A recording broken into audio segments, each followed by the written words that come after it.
The setting sun coloured the sky in blazing shades of red and orange, with a bruised purple and navy blue patch slowly growing as it fell lower in the sky. Bats were already scattering around the trees eagerly. Night was closing in fast. The man in the white suit had been here before, and knew the risk of walking along the narrow dirt stretches of road found in this region of the Carpathians. Wolves around here were known to stalk and devour lonely travellers, staining the thirsty ground with the only moisture it had felt in days: blood. He was glad he had been able to persuade the carriage driver to take him to his destination, despite the man's initial apprehension. "You wish to go to the village up the mountain?" the driver had asked, with saucer-wide eyes when they first met. "Yes, I have an appointment there," was the white-suited man's reply. "But sir, do you know what time of year it is? And it'll be dark soon." The man in the white suit was not moved by the driver's concerns. "I'm quite aware of when it is, my man, as that's how I know I have an appointment to keep. As for the dark, if we spent this time getting underway, instead of engaging in this tedious debate, we would have a better chance of arriving while the daylight is still here, and of my meeting my appointment." It took the man in white a few more minutes of cajoling, and finally bargaining, before the driver relented, though his agitation did not subside for the duration of their journey, and the horses were forced to maintain a quicker pace than normal. They crossed the boundaries of the village with minutes still to spare before nightfall, and the man in white shook his head, thinking of all the fuss the driver had made, delaying their departure time when he had nothing to worry about at all. They had arrived safely and outrun the darkness. As the coach passed through the streets of the village, the man saw that they were deserted. There wasn't a trace of movement or light in any of the houses. Eventually, they came to a stop outside of a tavern. The man opened his door and could see there were boards across the windows on the inside. But through the gaps, he could make out lights from candles and a fire within. Suddenly, a small viewing panel in the front door slid open, revealing a set of fierce brown eyes. "Damn it, Bella!" the voice behind the eyes cried. "What on earth are you doing here, you fool?" The driver threw up his hands. "The man asked me to bring him here." The woman behind the door blinked hard. "Tonight of all nights," she said incredulously. "Turn around and take this idiot and yourself out of here. Tell him to come back another time." "I can't do that," the man in white said in perfect Hungarian, and stepped out of the coach so he couldn't be whisked away suddenly. "He says he can't do that," the driver relayed. "Yes, I heard him, you old goat." The eyes backed away from the peephole, and there was the sound of several voices consulting with one another. "Well, what are you waiting for? Get him unloaded and be on your way home, quickly. You can't be out and about after dark." The driver jumped up and rapidly passed the man's 2 cases down to him. Before the man could so much as thank him, the driver was already back in his seat and ordering the horses on, leaving the man standing by the side of the road, watching the carriage hurry away. Behind him, there came the sound of clattering, as several locks on the great door latched, and the door opened a crack. "Don't just stand there," the woman hissed. "Quickly, get inside." The man picked up his cases and did as he was told. The instant he was across the threshold, the door was closed firmly behind him, and all the locks clicked back into place. There was barely room for the man to fit inside, as it seemed that every resident of the village was there. Each of their faces was either set in an expression of grim foreboding or barely concealed panic. Large garlands of garlic were tied up along the ceiling beams throughout, like a ludicrous form of bunting. "Having a party?" the man in white asked. The woman scowled and pointed a stubby finger in his face. "Don't get smart with me. You're in my place, so you'll show me some respect. And you're not so tall as I can't give you a good slap." The man in white grinned. "Duly noted." "You'll be wanting some food, I imagine." No, thank you. But if you had some wine, I'd be grateful." The old lady called for a young, terrified-looking woman standing close to the bar and ordered her to bring a bottle and a glass for the man in white. The girl meekly nodded her head and rushed to oblige the request. "Thank you. And thank you for taking me in. It's very generous." "You didn't give us any choice," the woman replied sternly. "Fancy wandering around out there tonight of all nights. Do you have a death wish?" She tutted and shook her head repeatedly. The man in the white suit looked quizzically at her. "That's the second time you've said that. What do you mean by it?" "You mean you don't know what today is?" said a thin-looking man stood next to the old woman. "Is there a reason I should?" the man in white asked him. The thin man gestured for the new arrival to follow him towards a nearby window. Using a claw hammer, he pulled back a wooden plank and gestured outside. "There. You see it?" The man in white strode to the window and peeked out. He squinted through the darkening light to make out the form of anything, before his eyes eventually settled on what he supposed the man had been gesturing to. "I see a castle, a little further up the mountain." He turned to the pale and frightened faces of the visitors within. "Is this what you're afraid of?" he asked, with more than a trace of condescension in his tone. The old landlord shuffled toward him once more. "'Tis the Devil's Night," she said. "That is Castle Lee. The thing that lives there? 'Tis an ungodly creature.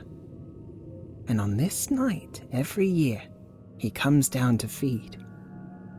Once the sun sets, he prowls through our village, snatching us from our beds to gorge himself on our blood."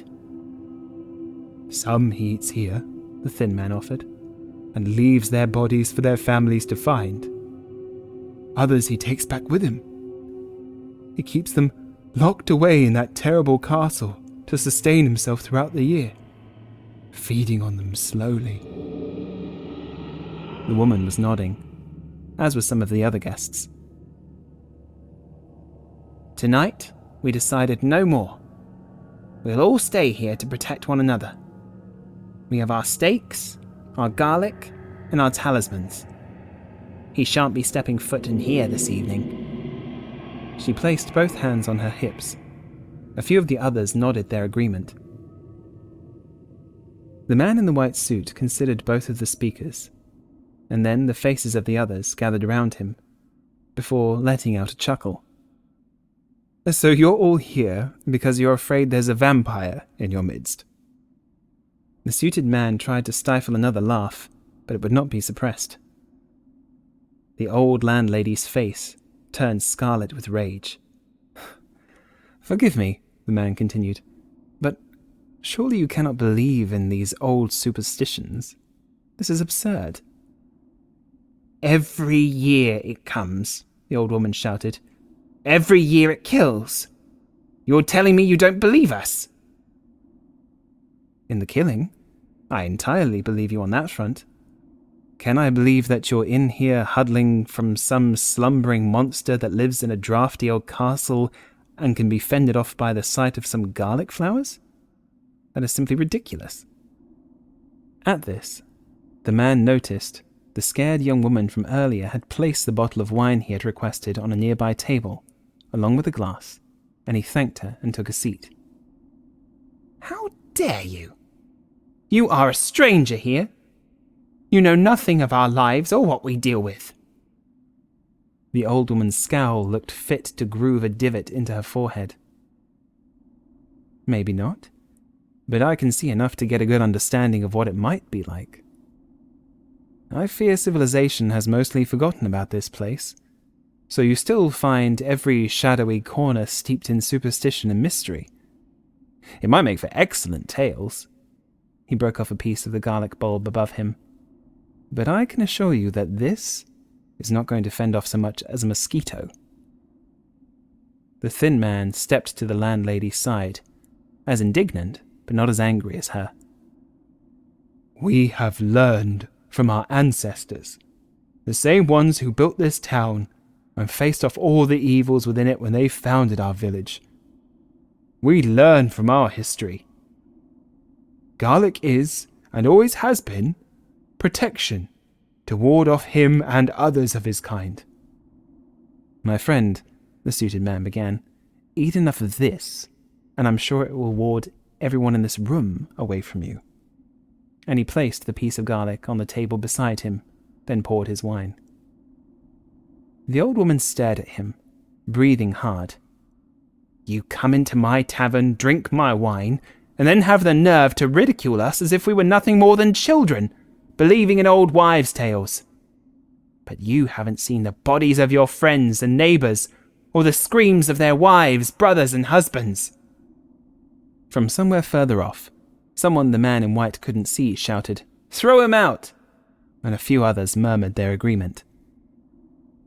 The man considered the freshly poured glass in his hand for a moment, before placing it back down on the table, untouched, then turned to the woman. "Very well. I shall not drink your wine until you are satisfied with either my argument or my reasoning for believing so, or until you have managed to convince me of your way of thinking." The old woman eyed this new gesture with even more suspicion than before. "With this in mind, I suppose my first question would be, if you all know what this monster does and where he lives, why have none of you simply stormed the castle and slain the thing?" "You clearly know how to do it," he said, pointing to the table of stakes. The thin man spoke once again. "We have tried. The castle is bewitched. Whenever we can find men brave enough to rise up against it, we can't get through the gates. Once, when I was a young man, someone managed to get through. He ran across the courtyard and into the castle itself.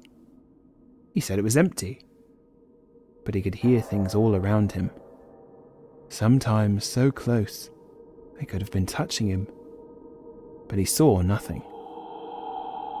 Then there were the cries of those that had been taken. He searched everywhere, but that place is like a maze. He ran around for hours, getting no closer to any prisoners, nor seeing another thing within. He was lucky to have gotten out of there without getting lost in the labyrinth. We've even tried to burn it down, but each time the flames are put out as soon as they start to build. It's a dark magic of some sort." The man in white's eyes narrowed. "But the man you spoke of saw no one? Nothing at all?" There was a clear shuffle from several of the nearby villagers who had started to gather to hear the thin man's story. "Have any of you seen this creature?" None of the villagers spoke, except a few who mumbled their shoes. "No one alive," came a meek voice. The man in white turned and saw the timid-looking young woman anxiously fiddling with the empty tray in her hands. "Mira was raised by her grandmother," the tavern owner explained. "She was taken 2 years ago. By it." The man in white nodded sympathetically. "I'm sorry for your loss." Mira nodded in return. "But the next night, I saw lights up there," she said. "And last year too. It takes our people up there and prepares them." "Prepares them?" the man said. "Like in the castle kitchen? Maybe he's packing a picnic." There were a few gasps from the crowd at this. Now more than one voice called for the landlord to throw him out. Mira looked down at the floor and bit back tears. "I'm truly sorry if I've offended," the man said. But please, try and see things from my side. There's nothing you've told me here that can't be explained in some way.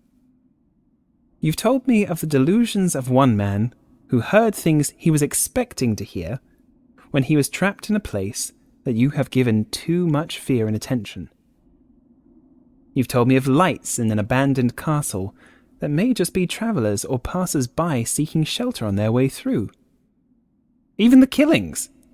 Animals have been known to hunt consistently at specific points in the seasons. Or maybe these murders are the actions of one of your own. Maybe someone is simply using the story of this vampire to cover their tracks and avoid suspicion. And that, to me, is a far more terrifying prospect than any monster conjured by centuries-old folklore. I've travelled all over the world, many times. In the last 12 months alone, I've seen all sorts of things. Beautiful and wretched, rich and poor, big and small. I've seen churches as big as palaces, and new technologies that will bring the world into an age of unimaginable modern wonders. Do you know there are plenty of countries now that have motorized cars? Electricity? We've broken into the 20th century, and you're all still here sitting with candles and whispering myths into the firelight. The thin man slammed his fist against the table. Who even are you? What gives you the right to come into our village and disrespect us so? As if we were just idiot simpletons afraid of our own shadows. We know what is happening here. And what has been happening here for longer than all of us have been alive. Why should we even be listening to you? The man in white held up his hands and shrugged. Of course, you don't need to listen to me. I have simply been making conversation with new friends. It's not my intention to anger up the blood. I'm not even trying to say you're wrong, merely pointing out how, in this day and age, people will struggle to believe you. This did little to appease the gathered crowd, but they were all brought to an abrupt silence by the sound of a horse braying somewhere outside. The devil's upon us, the landlady whispered. A few people gathered around the windows, staring through the gaps in the planks to see if they could spot the horse or what it was responding to. But night had now fully fallen, and nothing could be seen through the veil of darkness. Has our guest of honor arrived? The man in white chuckled. What do we do when he gets here? Steaks at the ready? The old woman turned to him again. There will be no need. We have the garlic, the steaks, and everything we need to protect ourselves if we have to. We are safe here. He can't step inside without being invited. Not to mention get through all those locks, the man in white said. The thin man gestured at the two of them to be quiet, then pointed out of the window and then to his own ear. Ah, I see, the man in white said. No one was paying any attention to him now. They were fixated on the windows and listening intently to every sound they could make out from outside. Well, I know that I didn't decisively win our wager, but seeing as though the conversation seems to be at an end, I think I've earned my drink now. The old woman waved him away. She no longer cared what the man did. Her attention was with the others. But I feel I should thank you once again, the man continued. For the drink, the company, the conversation, and for inviting me in. The old lady's scowl disappeared, and her eyes widened. She turned once more to the man in white, who smiled graciously at her, revealing the flash of sharp white teeth. Then she screamed.